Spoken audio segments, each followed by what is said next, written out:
വ്യാജന്മാർക്കെതിരെ IMA. ഡോക്ടർമാർ കുറിപ്പടി മുതൽ സീലിൽ വരെ രജിസ്ട്രേഷൻ വിവരം അടക്കം ഉൾപ്പെടുത്തണം. വ്യാജ ചികിത്സകർക്കെതിരെ കർശന നടപടികൾ ഉണ്ടാകണമെന്ന് ഇന്ത്യൻ മെഡിക്കൽ അസോസിയേഷൻ ആവശ്യപ്പെട്ടു. മെഡിക്കൽ കൗൺസിൽ നൈതിക ചട്ടങ്ങൾ പ്രകാരം ഡോക്ടർമാർ അവരുടെ ബോർഡുകൾ, കുറിപ്പടികൾ, സീലുകൾ മുതലായവയിൽ അംഗീകൃത ബിരുദങ്ങളും മെഡിക്കൽ കൗൺസിൽ രജിസ്ട്രേഷൻ നമ്പരും ഉൾപ്പെടുത്താൻ ബാധ്യസ്ഥരാണെന്ന് അസോസിയേഷൻ വാർത്താക്കുറിപ്പിൽ അറിയിച്ചു. മലപ്പുറം കോട്ടക്കടവ് നടന്ന സംഭവത്തിൻ്റെ പശ്ചാത്തലത്തിലാണ് സംഘടനയുടെ ഓർമ്മപ്പെടുത്തൽ. ഡോക്ടർമാരെയും മറ്റ് ജീവനക്കാരെയും ജോലിക്ക് നിയോഗിക്കുമ്പോൾ അവരുടെ യോഗ്യതാ സർട്ടിഫിക്കറ്റുകൾ, കൗൺസിൽ രജിസ്ട്രേഷൻ എന്നിവയും മുൻകാല പരിചയവും പരിശോധിച്ച് ഉറപ്പുവരുത്തേണ്ടത് മാനേജ്മെൻറ്റുകളുടെയും സർക്കാരിൻ്റെയും ഉത്തരവാദിത്തമാണ്.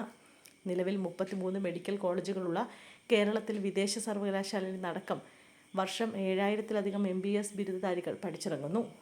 എന്നിട്ടും വ്യാജന്മാരെയും മുറി വൈദ്യന്മാരെയും വെച്ച് ചികിത്സ നടത്താൻ കാണിക്കുന്ന ധാർഷ്ട്യം വെച്ചു പൊറുപ്പിക്കാൻ പറ്റില്ല.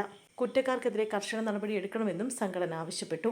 കൂടാതെ മോഡേൺ മെഡിസിൻ ആശുപത്രികളിലും ക്ലിനിക്കുകളിലും മറ്റ് ചികിത്സാ ശാഖകളിൽ നിന്നുള്ള ബിരുദധാരികളെ നിയോഗിക്കുന്നത് കണ്ടെത്തിയാൽ കടുത്ത ശിക്ഷാ നടപടികൾ ഉണ്ടാകണം. വിദേശ സർവകലാശാലകളിൽ നിന്നും പഠിച്ചിറങ്ങുന്ന വിദ്യാർത്ഥികളെ മതിയായ രജിസ്ട്രേഷൻ ഇല്ലാതെ പരിശീലനം നൽകുക, പാരാമെഡിക്കൽ ബിരുദധാരികൾക്ക് ആശുപത്രികൾ രോഗീ പരിചരണത്തിന് ചുമതല നൽകുക എന്നീ ദുഷ്പ്രവണതകളെ കണ്ടെത്തി അതിനെ കൂട്ടുനിൽക്കുന്നവരെ ശിക്ഷിക്കാൻ കൗൺസിലും സർക്കാരും തയ്യാറാകണം.